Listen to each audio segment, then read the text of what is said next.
तो दोस्तों आपने अक्सर देखा होगा ट्रकों के पीछे लिखा रहता सावधानी हटी दुर्घटना घटी। तो ये जो कोरोना काल चल रहा है इसमें मैं बोलूँगा कि अगर सावधानी हटी तो सब्जी पूरी बटी। तो अपना ध्यान रखें और सुरक्षित रहें, क्योंकि तो कोरोना की दूसरी लहर जिस प्रकार से पूरे देश में तबाही मचाए पड़ी है और भारत का विश्व में पहला नंबर आ गया है प्रतिदिन के केसेस में। 1,85,000 से ऊपर पर डे के केस निकल रहे हैं और अभी ये बंगाल का जादू बाकी है और ये जो चुनाव चल रहे हैं होने वाले हैं वो उनका रिजल्ट बाकी है और उसके बाद तो तबाही ही तबाही बिछेगी। और अभी भी जैसा आप देख रहे हैं कि हर जगह पर लखनऊ, कानपुर, गोरखपुर, बनारस जहाँ पर भी कोरोना के बहुत ज़्यादा केसेस हैं वहाँ पर मतलब उनके अंतिम संस्कार तक के लिए जगह नहीं मिली है।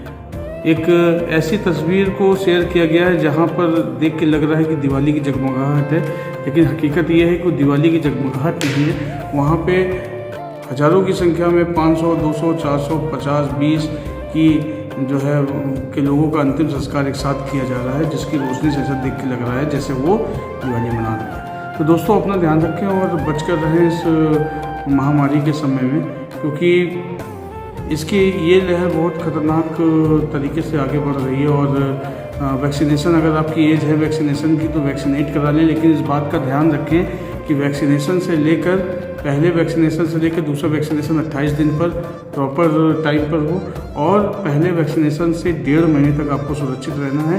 क्योंकि मैं इसके बारे में आपको इसके पहले वीडियो में बता चुका हूँ कि क्यों हमको सुरक्षित रहना है। अगर आपने उस वीडियो को नहीं देखा है तो जाकर देखें। लेकिन आप सोचिए कि कितना खतरनाक समय है और मैंने अपनी पूरी लाइफ में पहली बार देखा है कि जहाँ पर स्कूल बंद हो जाते हैं, बोर्ड की परीक्षाएं रद्द हो जाती हैं, मतलब कुछ ना कुछ सीरियस तो है ही है ना, ये हंसी मजाक तो है नहीं। तो हम क्यों अपनी जान को जोखिम में डालें? अगर हमको कुछ ज़रूरी काम है तो हम भीड़ भाड़ वाले इलाकों से बचें।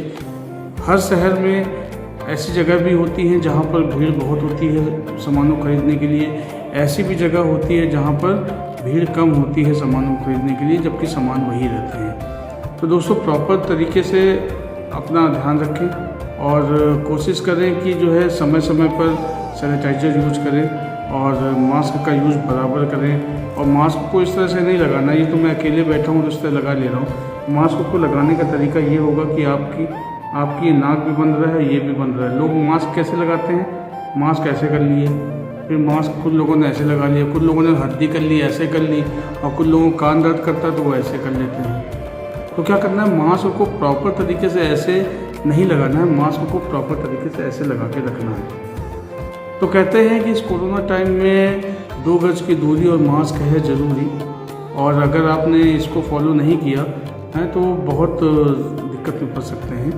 तो कोशिश करें कि आप लोग जितना हो सके भीड़ भाड़ इलाकों में न जाएं और कोशिश करें कि लोगों से जितना संपर्क में कम आ सकते हैं कम आएँ।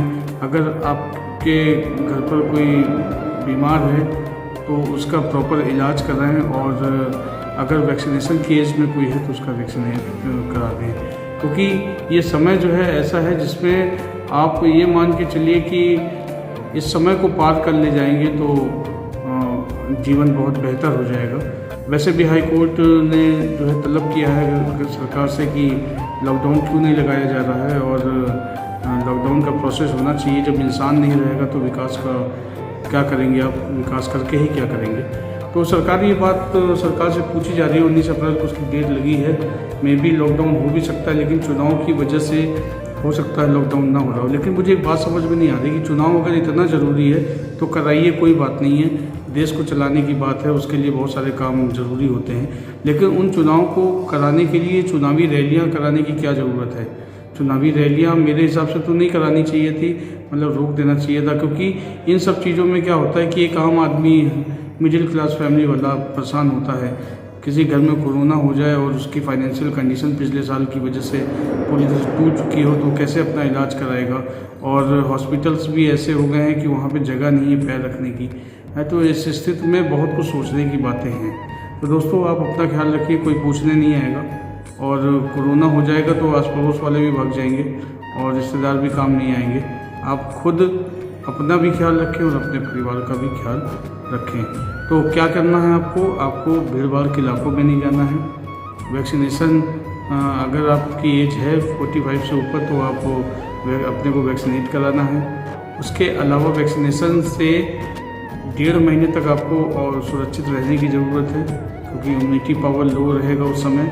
और समय समय पर अपने हाथों को सैनिटाइज करना है, समय समय पर आपको जो है साबुन से हाथ धोना है, आपको मास्क बराबर यूज करना है और जितना कम हो सके दूसरे के संपर्क में नहीं आना है। तो सुरक्षा ही बचाव है, सावधानी ही बचाव है। हम जितना उससे सावधान रहेंगे और छोटी छोटी बातों का ध्यान रखेंगे उतना ही हम सफल रहेंगे। तो दोस्तों, उम्मीद है कि आपको ये वीडियो बहुत अच्छा लगेगा और डरिएगा मत, क्योंकि जो डर गया वो मर गया और डर के आगे ही जीत है। तो जीतेंगे, लेकिन कुछ सावधानी बरत के। दुश्मन को कभी भी कमज़ोर नहीं समझना चाहिए, वो कैसा भी हो, वो कितना भी कमज़ोर दिखता हो, लेकिन हमको किसी की काबिलियत नहीं पता। वैसे ये कोरोना है, खा पी कर मोटा होकर आया है दोबारा दूसरी वेव में, तो अधिक ताकत से प्रहार कर रहा है और हमको उसी ताकत से उसका जवाब देना है। लेकिन ये जवाब उसको दूर रह कर देना है, अकेले रहना और उससे किसी के संपर्क में ना आना और अपने को सुरक्षित रखना, ये हमारी पहली प्राथमिकता है।